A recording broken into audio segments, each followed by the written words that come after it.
Gusti lover semuanya. Nah, reading pagi ini kita menuju Citra. Nah, kita mungkin hanya mengunjungi satu gereja saja dan satu tempat ngopi.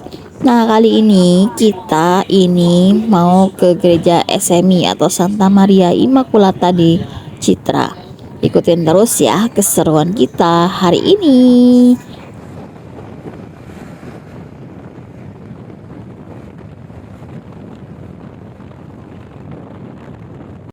Nah, Gus Lovers, akhirnya kita sampai di gereja SMI. Gerejanya besar juga dan unik bentuknya. Apa ya sejarahnya di gereja ini? Kebetulan hari ini kita akan dijamu oleh Romo Pras, yaitu temannya Romo Patrick. Nah, jadi kita mau tahu nih sejarahnya gereja SMI. Ikutin terus ya video hari ini dan sampai ketemu lagi di video-video berikutnya. Bye bye.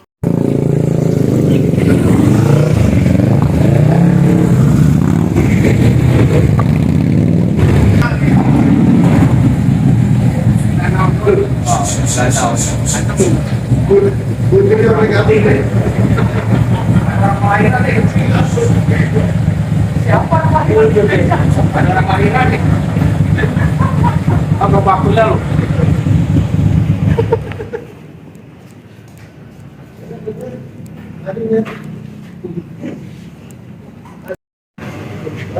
Hai guys, sekarang kita udah sampai di gereja Santa Maria Immaculata. Romo bawa geng ya? Bawa geng ya? Kita bawa geng talak. Geng talak ya? Orang kita sambung baru. Oke, siap. Mantap Romo. Kita ketemu sama Romo Pras. Oke.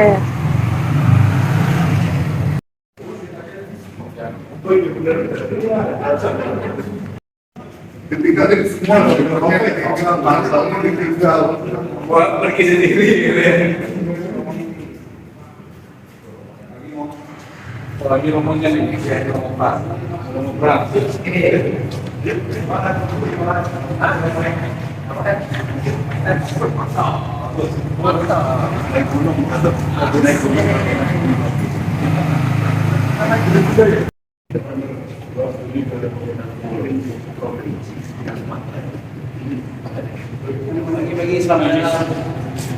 Nah, Gus Lover, setelah kita sampai di gereja SMI, ternyata Romo Pras akan membawa kita keliling gereja SMI. Nah, ikutin terus ya penjelasan dari Romo Pras tentang gereja SMI.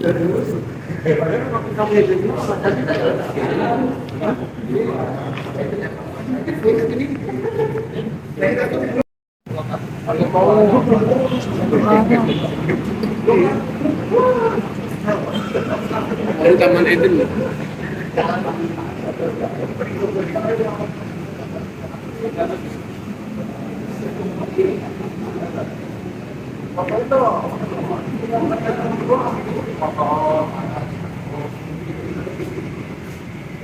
Pertama di gereja ini ada di patung Maria itu. Ini patung Immaculata yang berdasarkan tradisi patung Maria Immaculata paling tua di dalam sejarah gereja. Kalau Anda pergi ke toko rohani bilang beli patung Maria Immaculata, pastikan dikasihnya Bunda Maria pakai sapu hiu. Ya, itu berdasarkan penglihatan Santa Bernadette di Lourdes. Tapi itu 1800-an.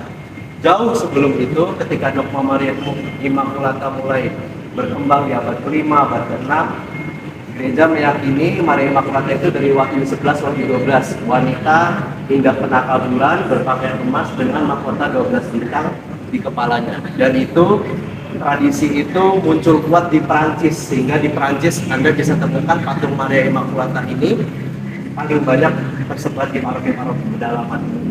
Dan akhirnya ketika berkembang kan belum jadi dogma ya, baru jadi dogma itu 1854. OMI berdiri 1816, tapi namanya udah Maria Immaculata sejak 1826. Jadi nama OMI mendahului dogmanya. Jadi kami agak percaya diri bahwa Maria Immaculata akan menjadi dogma dan memilih mendirikan kongregasi Oblat Maria Immaculata. Dan ini menjadi patung pelindung kami para Umi. Di General kami di Roma, ada patung asli dari ini yang umurnya 200 tahun. Masih dipelihara karena diyakini sebagai memang pelindung kongregasi. Makanya kalau di paroki-paroki Umi, Maria Immaculatanya biasa begini, nggak ditemukan di toko-toko rohani pada umumnya, berbeda. Lalu orang jadi bertanya, jadi yang benar Maria Immaculata patungnya yang mana? Dia suka Bunda Maria pakai baju mana lah? Ya. Jadi dua-duanya sama aja gitu.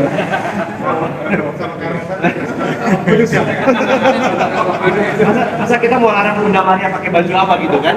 Jadi mau dia mau pakai baju berpakaian emas, mau pakai baju putih, ada kain pinggangnya biru, mana ya? Pokoknya itu Bunda Maria yang sama.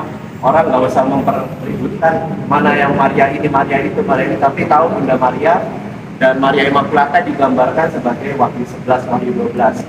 Ya perempuan yang berpakaian emas dengan mahkota 12 bintang di atas kepalanya. Ini menjadi bagi kami Madonna Oblat karena Santo Eugenius de Mazenat mendapat penglihatan juga di depan patung ini. Nah, sehingga sampai saat ini masih dipertahankan lah. Jadi ini ikon pertama Santa Maria Immaculata. Lalu ini sebenarnya bekas kota Santa. Karena kota Santanya bikinnya mahal, sayang kalau dicopot. Oh iya benar. Nah ini udah enggak. Jadi ini pertanda.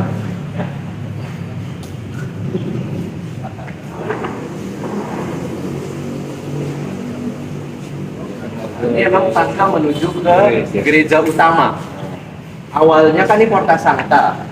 Ceritanya orang masuk Porta Sancta, lalu di kiri kanan nanti sambil naik Anda akan melihat lukisan tangan. Ini seniman dari paroki kami, Pak Hari. Dia melukis sepanjang tangga ini dari bawah ke atas itu menggambarkan perjalanan rohani manusia. Jadi paling bawah itu sifat kedosaan, ini kejatuhan Adam, kanan itu dosa kontemporer. Ada bullying, ada korupsi segala macam. Semakin ke atas itu gambar yang menceritakan perjalanan manusia berjumpa dengan Tuhan Yesus. Dan puncaknya di lantai gereja, di mana orang berjumpa dengan Tuhan Yesus dalam Ekaristi. Jadi ini setelah Porta Sancta memang Keuskupan minta untuk dilepas, sudah selesai. Ya, jadi mohon maaf bukan kami tidak patuh dengan Keuskupan, hanya sayang karena mahal. Kita ganti aja pakai skala humilitas tangga kerendahan hati ini dari Santo Bernardus ya, seorang monastik yang menggambarkan bahwa perjalanan hidup rohani itu bagaikan naik tangga selalu ke atas. Jadi win-win solution. Boleh. Cakep pintunya. Aku pakai lensa fix, susah pokoknya mesti pakai handphone. Nah kalau ini bisa nih.